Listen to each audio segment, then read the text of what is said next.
I moved into the old apartment thinking its cheap rent was my lucky break, but the moment I hung the mirror in my bedroom, I should have known otherwise. The mirror was tall, with a tarnished silver frame etched in curling vines. On the first night, I noticed something off. In the reflection, the corner of the carpet seemed stained, but when I looked down, it was perfectly clean. I shrugged it off, chalking it up to night vision illusions. But the mirror wasn't done. The second night, I woke to soft scraping sounds like nails on wood just beyond my bed. Reflexively, I turned to the mirror. My own reflection stared back at me with wide, dark eyes. Then, behind it, someone else. A man in a threadbare suit, expression hollow, watches. I blinked. He vanished.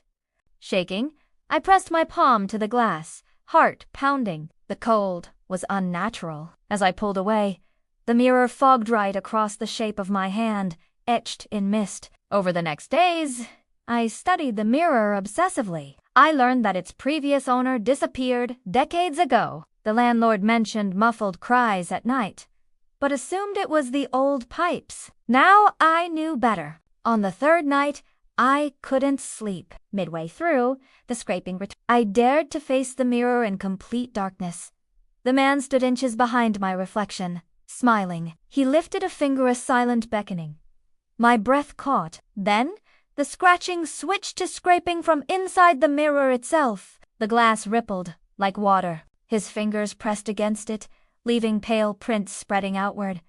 He leaned in, mouth opening slowly, impossibly wide. He whispered one word.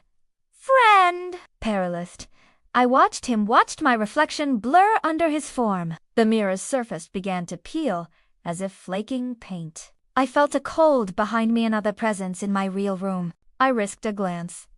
Nothing! Yet the air was so still it felt suffocating. I lunged, smashing the glass with my fist. It shattered with thunder.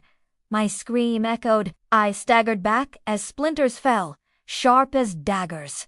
Silence descended. Then, from the broken shards, his voice. "You broke our home!" Terrified, I fled that apartment the next morning, leaving every shard behind. I moved far away, thinking I'd escaped. But last night, I got a message.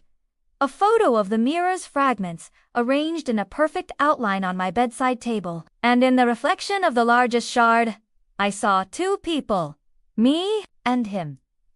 The message read, "We're home now.